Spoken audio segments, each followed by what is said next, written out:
ng pagkakaibigan, pagmamahalan, kasigahan at kabiguan. Sa bawat tawa, sa bawat luma, at sa bawat sayaw ng ating kabataan. Naroon ng mga alaala na hindi natin malilimutan. Ito ang kanilang kwento. Isang kwentong sisibol sa simpleng pagkita, lalago sa mabis na pag-ibig, at matatapos sa palit ng kapalaran.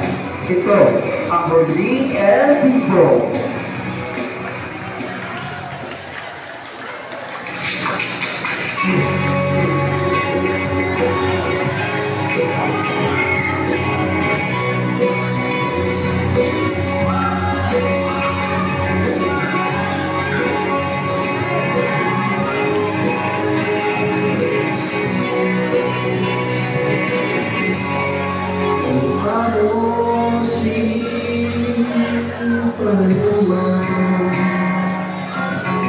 Nung tayo ay bata pa,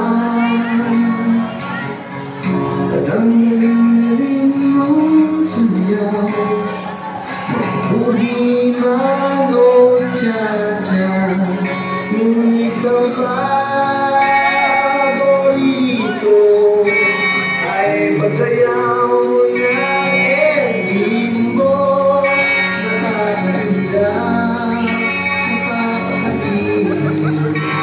Nakakahilig, balahibo.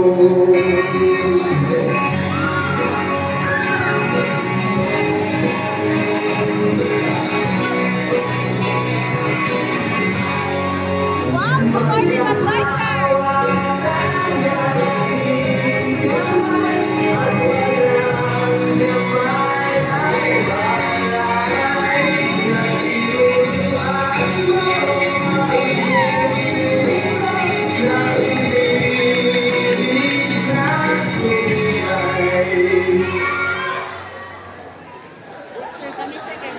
Sa bahay na ito, abay-abalang nag-aayos ito para kapasok sa kanyang klase. Hawak niya ang bag at nagmamagaling suot ng sapatos. Papasok na si Elias at Pablo, patayong, pausan at tila nagmamadali. Tawag ko ikuan ba? Tripod? Pero ano, Invisible.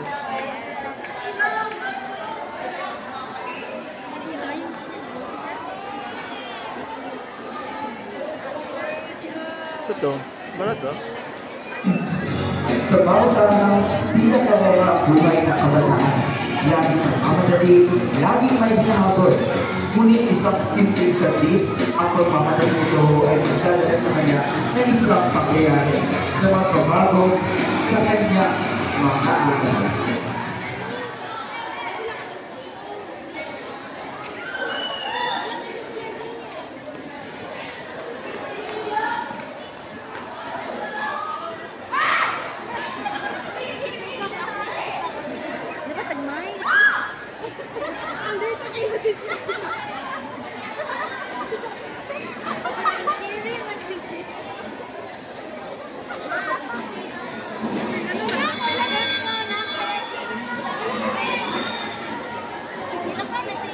Sa maingay na klase, nagbabatuhan ng papel, may nagkwementuhan at biglang dumating si Bogart nang makita si Gina Castro sa pintuan.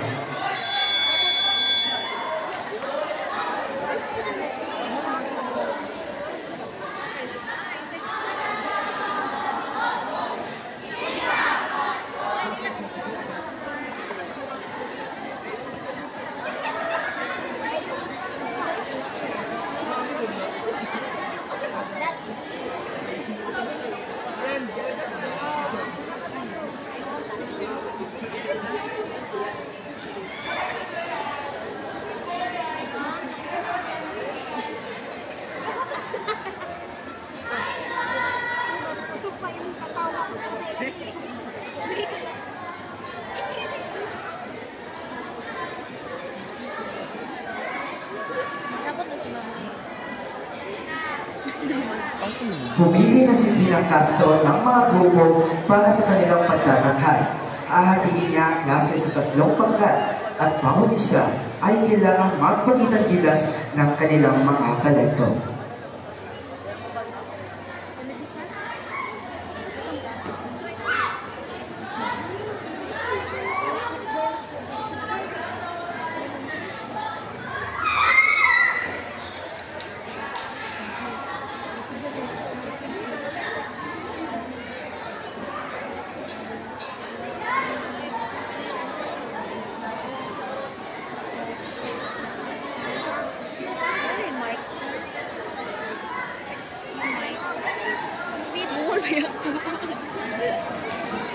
sa pagbuo ng mga pagka kapag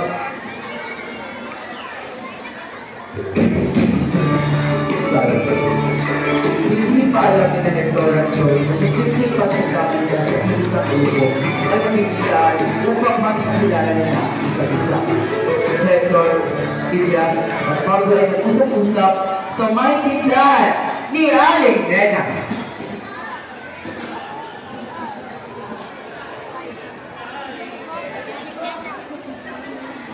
At sila ay nag-usap-usap sa may tindahan ni Aling Nena. Burger, shampoo, toothpaste, toothbrush. Isang araw. Punta ako sa tindahan, Aling Nena para bumili ng burger, shampoo, toothpaste, toothbrush, noodles. Yun lang. Akay ko ang nalima, sa nalapit ang halong sa pintana.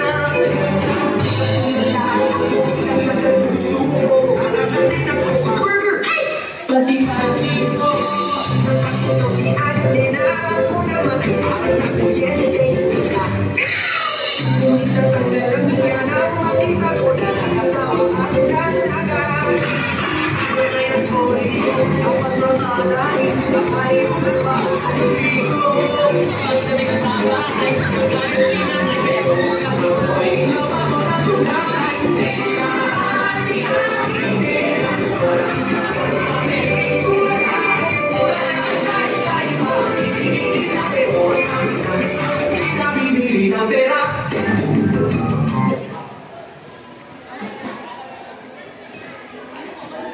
Sila Dina, Isa at Pinky ay nag-usap-usap malapit sa may puno ng mangga sa may tindahan ni Aling Nena.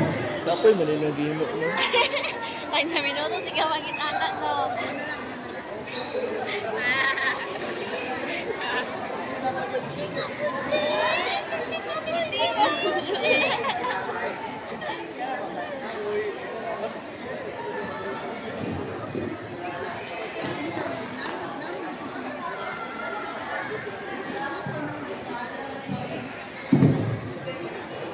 Simulan na nga tayo. Huwag na natin ang saya ng oras.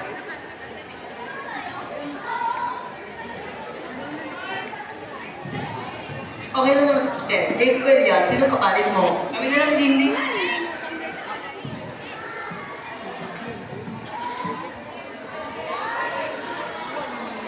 Matapos sa kanilang pag-uusap, ay nagsimula na mag-ensayo ang magparas-paras na mga kaklase para sa kanilang huli na rito.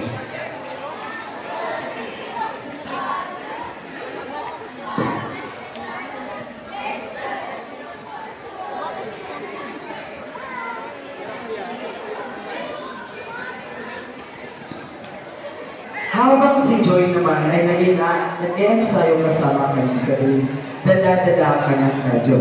Siya ay nag-ensayo at ang pangyayari ito ay naging dahilan ng kanilang pagkikita ni Hector. Kapag-pagod naman. Saan naman sila ng Hector at Elias? Sandali lang, makainom nga ng tubig.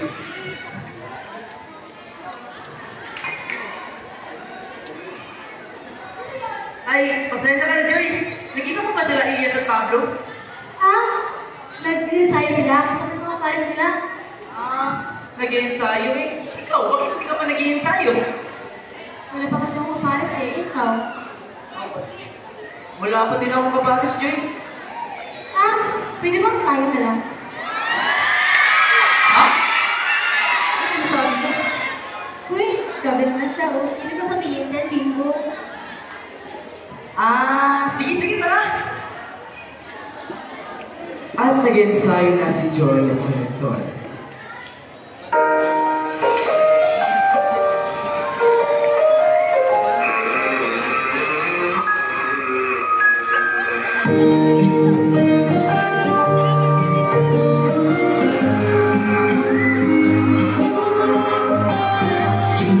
Yan, ayaw mo hawak yung ganahan. Ayaw mo hawak. Para daman.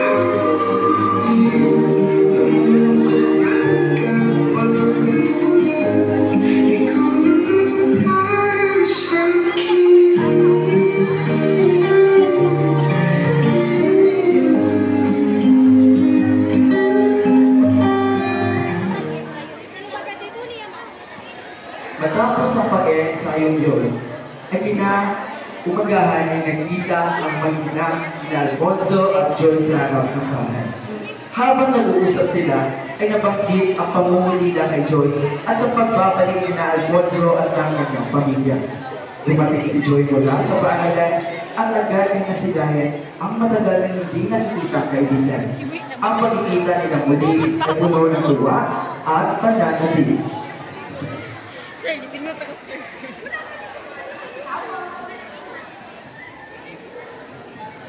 Kamusta ka na? Amiga, si Joy ba? Saan? Namiss ko ng batang yun? Uuwi na siguro yun galing sa paralan. Si Alfonso ba? Kasama ang papa niya. Nag-iasikaso sa mga papeles. Silipan kasi kami dito.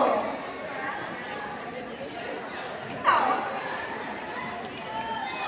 Joy! Bakit mo sa Alfonso? Talag mo ba? Oo. Joy!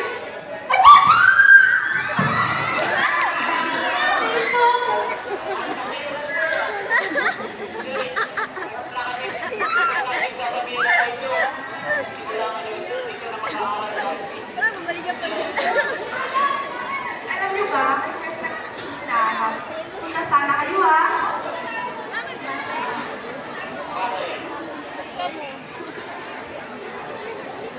Inimbitahan ng Joy ang pamilya ni Alfonso sa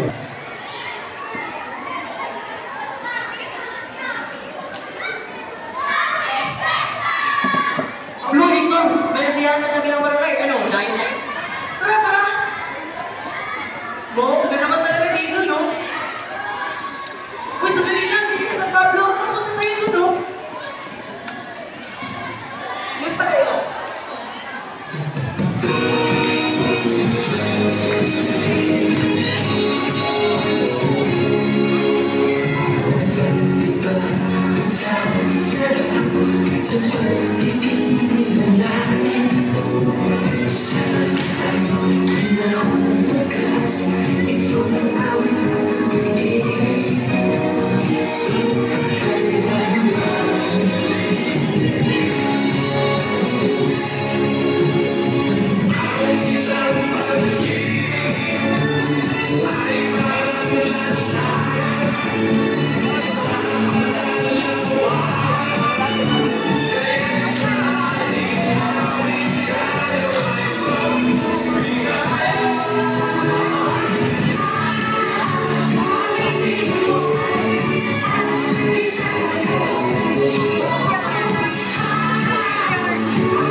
Handang nila ka ba? Ngunit hindi pa naghihabang ang kasabihan sa kanilang mga puso. Elaine? Elaine! Kaya nito, ipagkinan din mo. Kaya natin! Ano? Laban? Sir, laban tayo ng kwento. Estudyante ka rin kinalang buwang mga. Oh, guwapo mo, advice yun.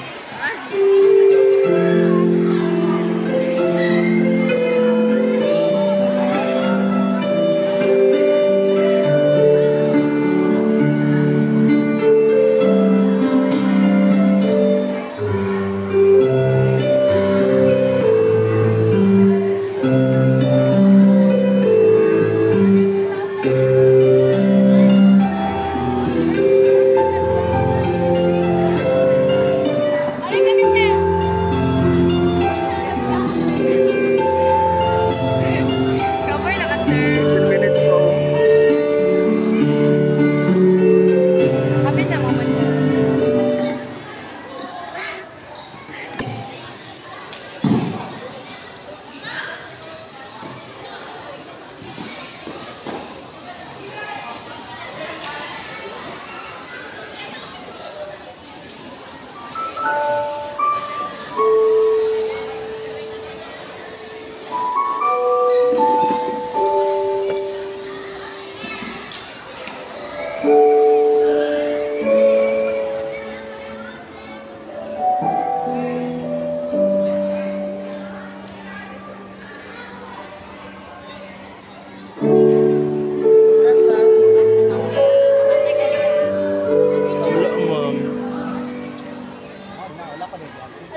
si Joy kung bakit may liham sa kanya.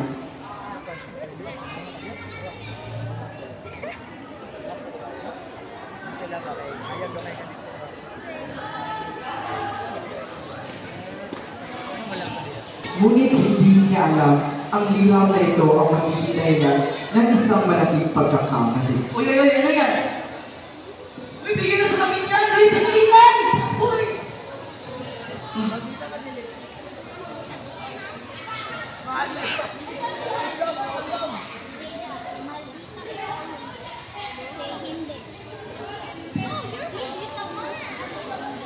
Yes, yes. Say yes, Gina, say yes, yes. Ang inakala ni Joy, ang liham na kanyang natanggap ay kay Alfonso. Ngunit ang totoo pala ay ito ay gawa galing kay Hector. Isang hapon, nakita ni Joy si Pablo. Dala-dala ang kanyang makeup at nagtataka siya kung bakit meron siyang makeup.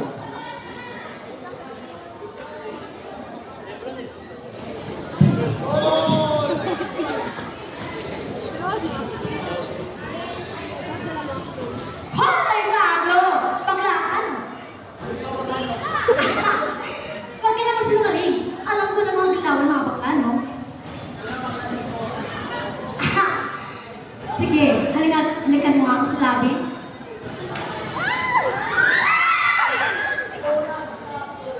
Sabi ka mga ba eh, bakla! Kapag natakot, di ba kita yung kasarian mo? Ano ba Pablo? Alam mo, natatakot kasi ako na makaitira sa akin ng mga tao. Alam mo naman natin dito. Simula ngayon, ako na ang guard mo. Sino? Ano, best friend? Best friend! Simula nun, naging magkaibigan si Joy at si Pablo. Ngunit sa halip na tanggapin, siya ay nakaranas ng pangungutya mula sa paligid. Bakla! Para lang yan sa mga babae! Bakla! Bakla! Bakla!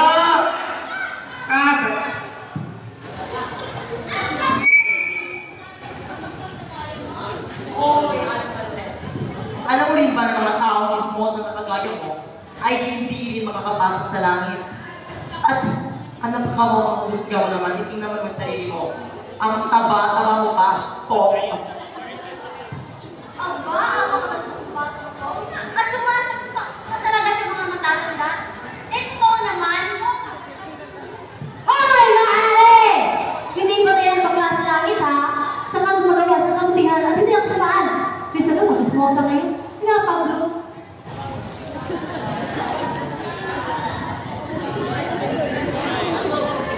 At matapos yun, ang bola.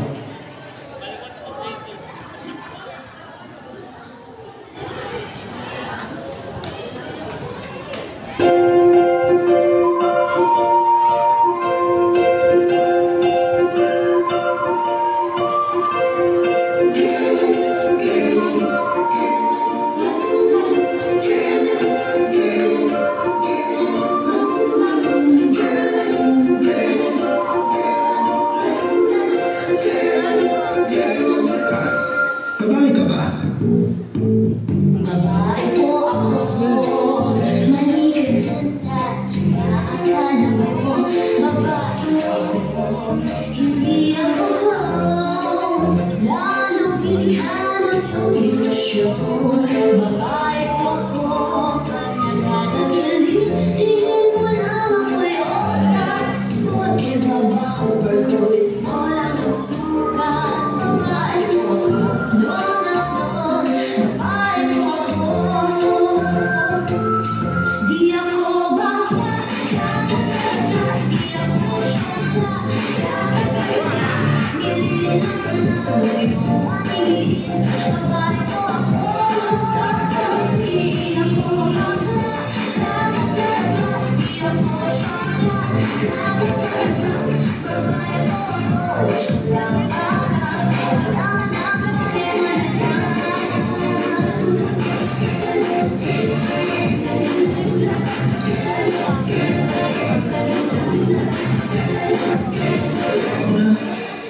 Sigurado ka bang babae ka talaga?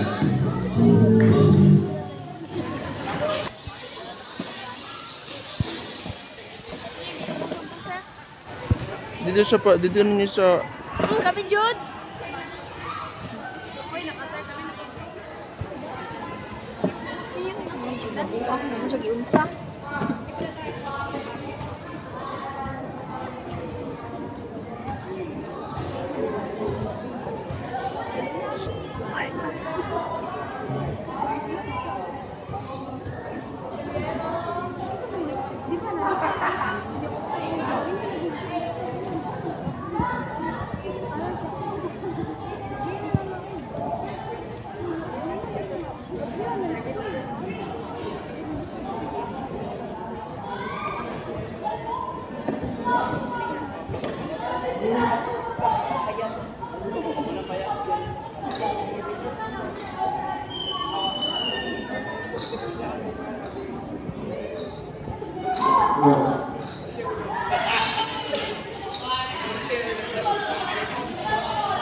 Tapos ang pangyayaring yun ay tuluyang nasaktan ang damdamin ni Joy.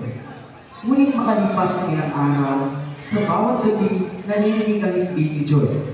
Ngunit sa kabila ng kanyang pagtutol, mas nararamdaman niya ang hirap ng kanyang pamilya. At sa kanyang puso, unti-unti ding nabubuo ang kakaibang damdamin para kay Alfonso. At doon siya napilitang magpasya.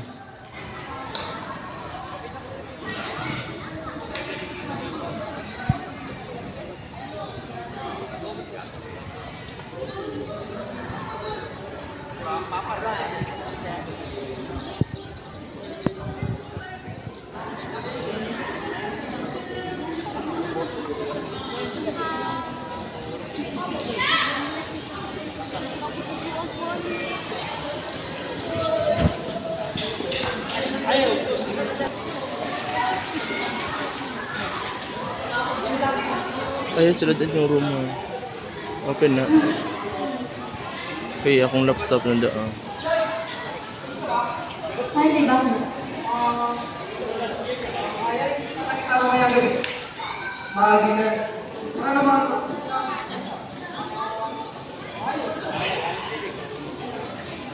Oh, may gabi. Huwag ka mag-alala. Gusto ko lang papasok ka na.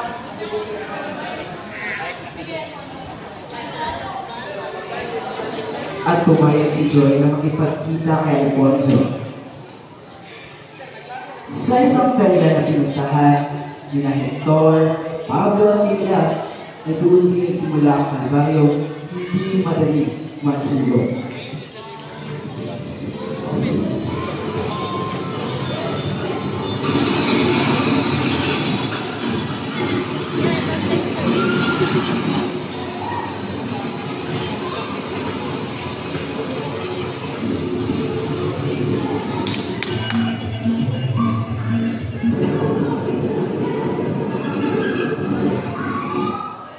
Uy, dito na tayo sa Berna.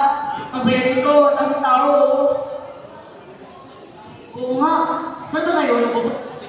Sa shooting gallery o sa Bictil? Kayo, kahit saan, basta kasama kayo.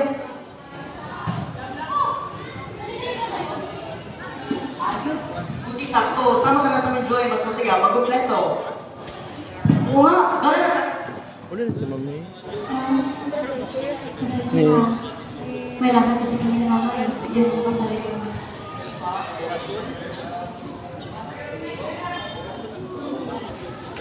At si Joy tuluyang nagsinungaling. Sa isang simpleng salita, isang kasinungalingan ang pinitawan. Hindi alam ni Joy, ang gabi pa lang iyon ang magiging simula ng sugat na hindi basta maghihilom.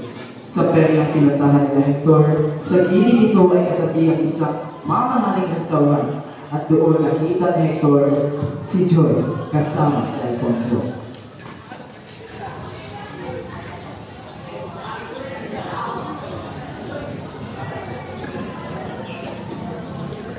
Sandali lang, masisiyar mo na ako. Huwag kayong alis dyan! Si Joy ba yun? Ay, hindi. May lakad sila ng mama niya. Sayot ka. Si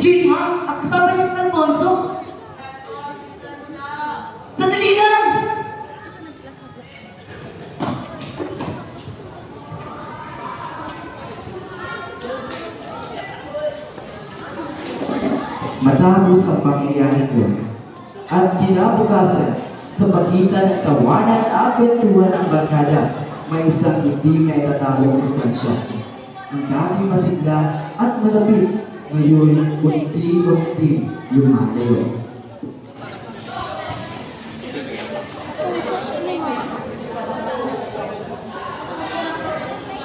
Ito, punta.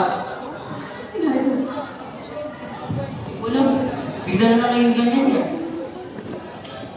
Oy! Pupunta sa party ngayon?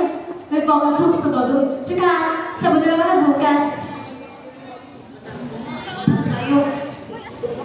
Hindi mo na siguro ako sasama. May gagawin na kasi ako eh. Babawi ako sa susunod. Abis.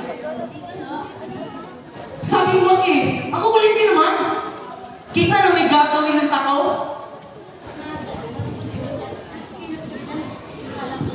Ngunit sa likod ng kanyang galit at katahimikan, may sugat na hindi kaya itakot ni Hector.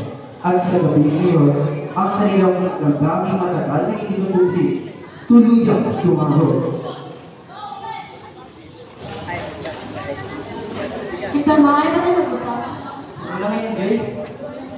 Ano problema mo? Pagod ako iniiwasan. Hector! Hector, ganun ka ba? Sabihin mo sa akin, ano ba kasi? Hector! Sabihin mo! Galit na galit ako! Masaya naman na doon na! Joy! Ayan, nasabi ko na! Teka, hindi ko maintindihan. Alam mo kung anong hindi ko maintindihan? Kung bakit kailangan mo masinulay sa akin para napatakpan yung lalaking yun? Nakita kita kasama yung unconsum yun! Yung unconsum yun! Dahil ba mas guwapo siya? Dahil ba mas mayaman siya? O dahil mas kaya bigay ng pamilya niya yung mundo hindi ko kaya ibigay sa iyo? Bakit? May mali ba ako kasama ko siya? Wala ko na sinumali ako! Hindi na doon, Hector! Kailan mo na ako, Joy! Tama na! Tama na magkukunwari! Bakit hindi ka magalit? Ano ba masama ka, Hector? At yung magpagsalita sa sarili ko? Parang may... Hector! Kaibigan lang kita! Kaibigan lang!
Halos baliw sa'yo.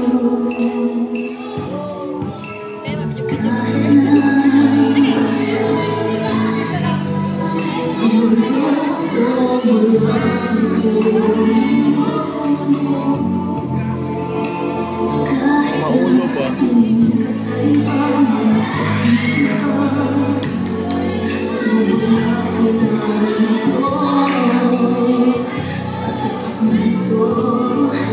Dito sa puso ko.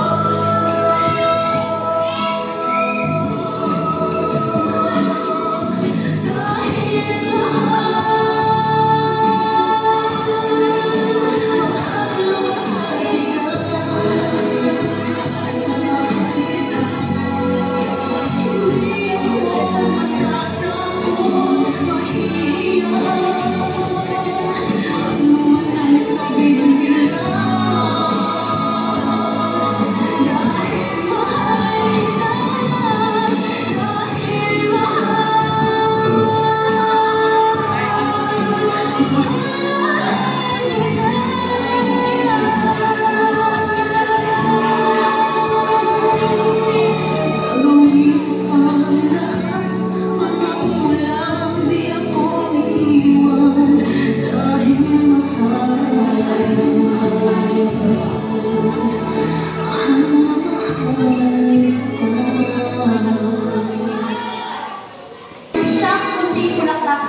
malupit niyang hawak.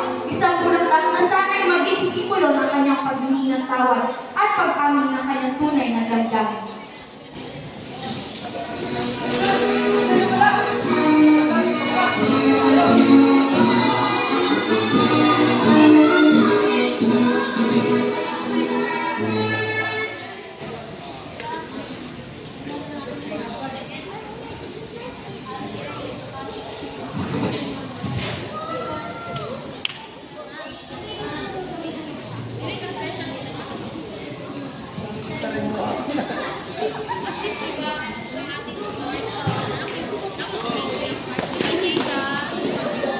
Makalipas sa ilang taon, ang mundo ni Hector ay tahimik.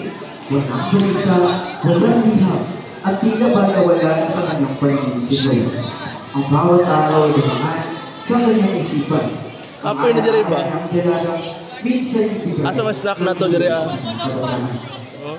At si Hector ay tuluyang naging ganap na doktor.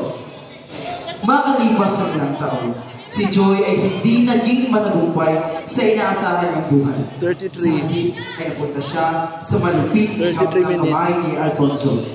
Ang lalaking akalang magiging sandigan niya ay naging pinakamalupit niyang kalaban.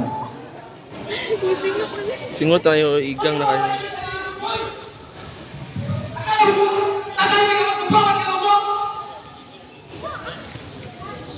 Alfonso! Hindi mo! Sayang mo pinagtrato! Hindi mo malilimutan ang mo! Akala mo ba makakalakas sa buhay ko? Pero ito hindi! Dahil mo buhay ko! Alfonso! Hindi ako father pwede mo utusan! Hindi mo ko maaari! Galit ka! Galit ka! Sino ba nabigay sa mga pagkukula ko? Ha? Galit lahat! Pero ako! Hindi mo mabibigyan ang kata ko! Hindi mo kaya ba talaga ng pagkabat? Pwede ka mga-alaala ng mga pangangalawasan. Ang dating ligaya ay nauwi sa kirot at pagkakas nila. Ang puso, puno ng pag-asa, ngayon ay sugatan at nagdurusa. Dahil sa kalupitan ni Alfonso at sa mga pangyayaring hindi na matulado, si Joy ay naging tagalapandera sa may tindahan mula sa kanto. Ang bawat batang pawis at galing ng tubig ay paalala ng kanyang pagkatalo, ngunit hindi ang kanyang pagkatao.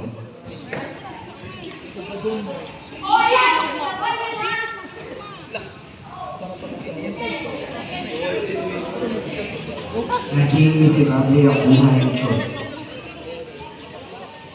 At isang araw, habang si Joy abala sa pag- Mami, mami. Papel oh. Ay, nabanggaan si Joy. Joy! Si Joy ay nasagasaan ng isang kotse.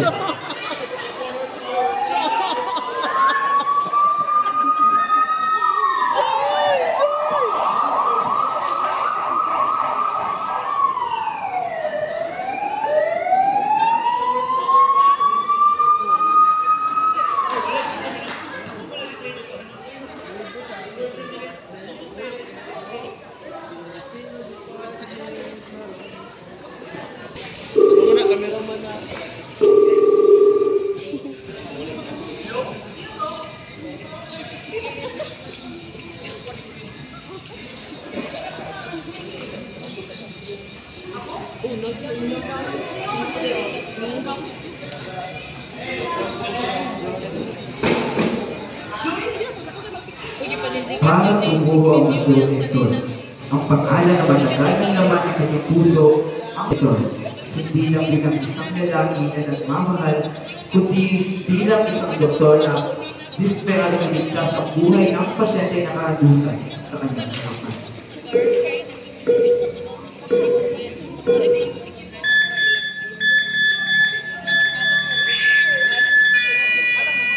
Dok, ayan Dok. Wala na heart rate yung pasyente ko. Tawag.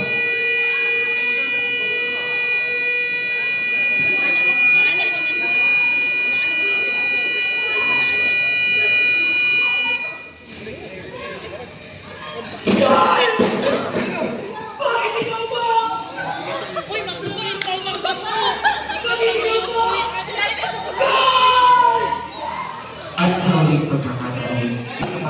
kaibigan. Di pa diwag, di para mabaligtanaw sa mga masasayang alaala, kundi para salubungin isang katotohanan hindi nila kayang tanggapin. Ang pagkawalang joy ay hindi lang sugat sa kanilang grupo, kundi isang sugat na hindi kailanman maghihilom. Ginawa ko lahat! Ginawa ko lahat! Pero hindi ko siya nililigtas!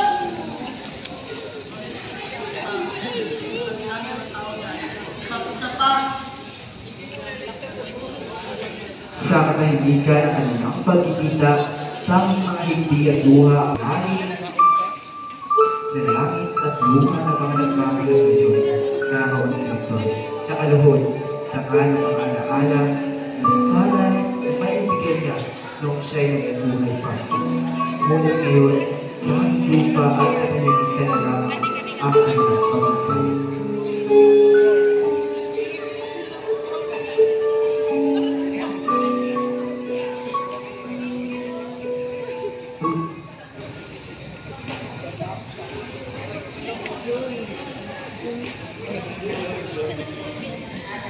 Sa huling pagbagsak ng lupa sa libingan, tuluyan ang nailibing ang pag-ibig na hindi nasali. Ang kwento nilang naputol ng tadhana. Si Joy ay magawa na dinggit ang pinakamabigat na pasanin. Ang mamahal na hindi nasuklian at mawalan ng hindi nakapagpili. Ang bulaklak na sana'y naibigay niya nung sila ay nagtatapos pa lamang sa pag-aaral, ay hindi inaasahang maibibigay niya ito sa libingan ni Joy.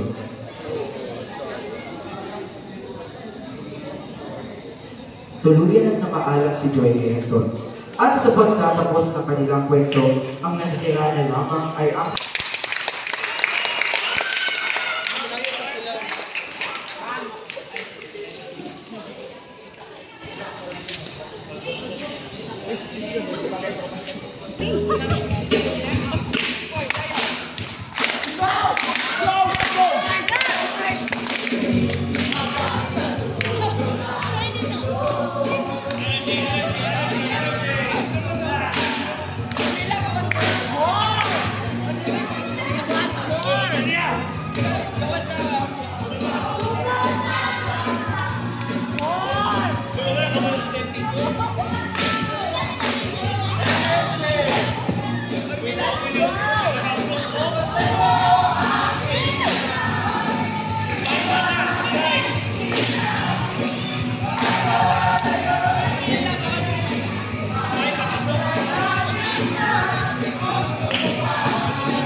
Maraming salamat